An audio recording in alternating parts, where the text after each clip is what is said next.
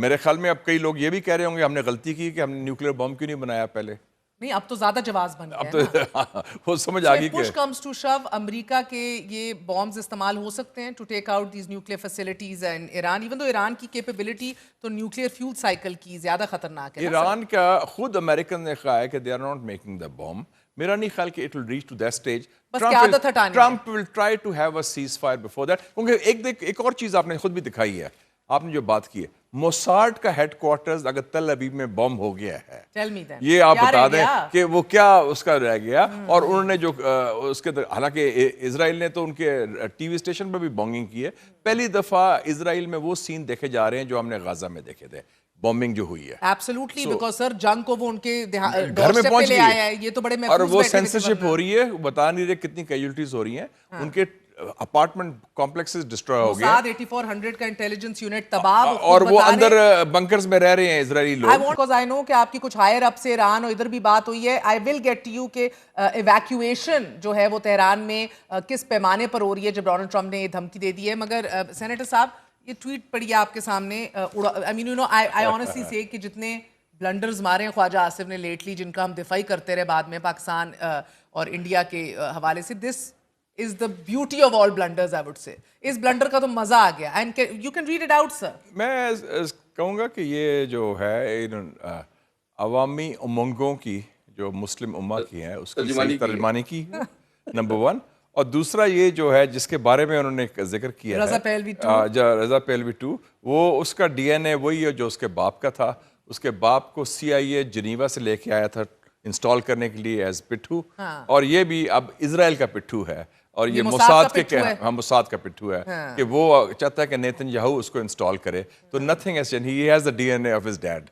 There's no doubt about it. آج آپ کو خوشی ہوئی ہے خواجہ صاحب کی اس Absolutely, absolutely. ورنہ تو ہم سر پکڑ کے بیٹھے. ایک جملہ ایڈ کر دوں, کر دیں سر, ضرور کر دیں. بیسیکلی یہ صاحب جو ہے نا, ان کا امریکہ اور اس خطے کے سیاسی مستقبل میں وہی رول ہے جو حامد کارزائی کا افغانستان میں تھا.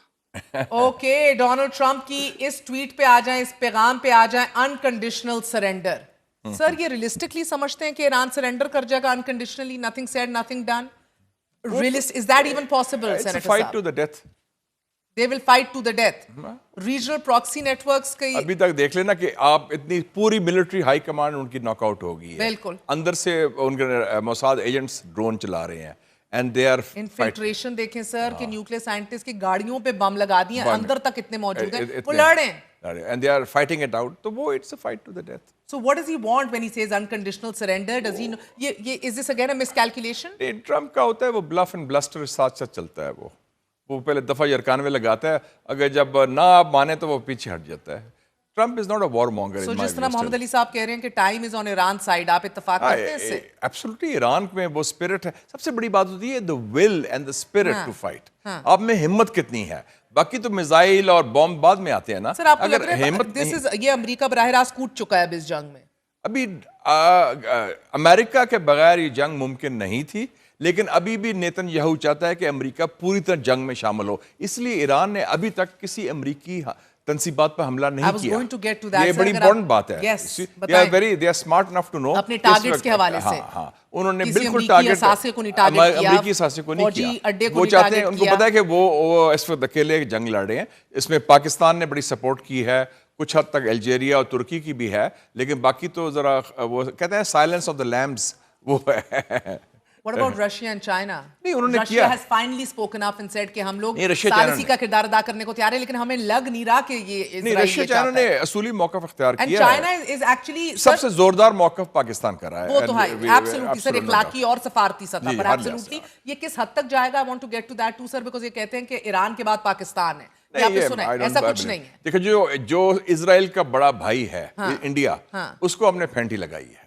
اسرائیل نوز پاکستان از نو پش اوور. اسرائیل کا بڑا بھائی ہے نا جی, گاڈ فادر تو وہی ہے ان کا. چائنا نے تو آج بہت بری شٹ اپ کال ڈونلڈ ٹرمپ کو دی ہے کہ تم کیا یہ خوف و ہراس پھیلا رہے ہو. چائنا کی ڈفرنٹ کپ آف ٹی, وہ تیار بیٹھے ہیں. ٹرمپ اور نو ٹرمپ, میری بھی بڑی کچھ ہائی لیول چائنیز سے بھی بات ہو رہی تھی, وہ کہہ رہے تھے لاسٹ ٹائم وی ور کاٹ انپریپیئرڈ, اب ہم تیار ہیں. اور ہمارے لیڈر نے کہا کہ یہ ریڈ لائن ہے, ہم وہ کسی کو کراس کرنے نہیں دیں. ریڈ لائن کیا ہے سر؟ ریڈ لائن وہ یہ ہے کہ جو ہمارے مفادات ہیں اقتصادی اور سیاسی, اور ہمارے دوستوں کے مفادات ہیں,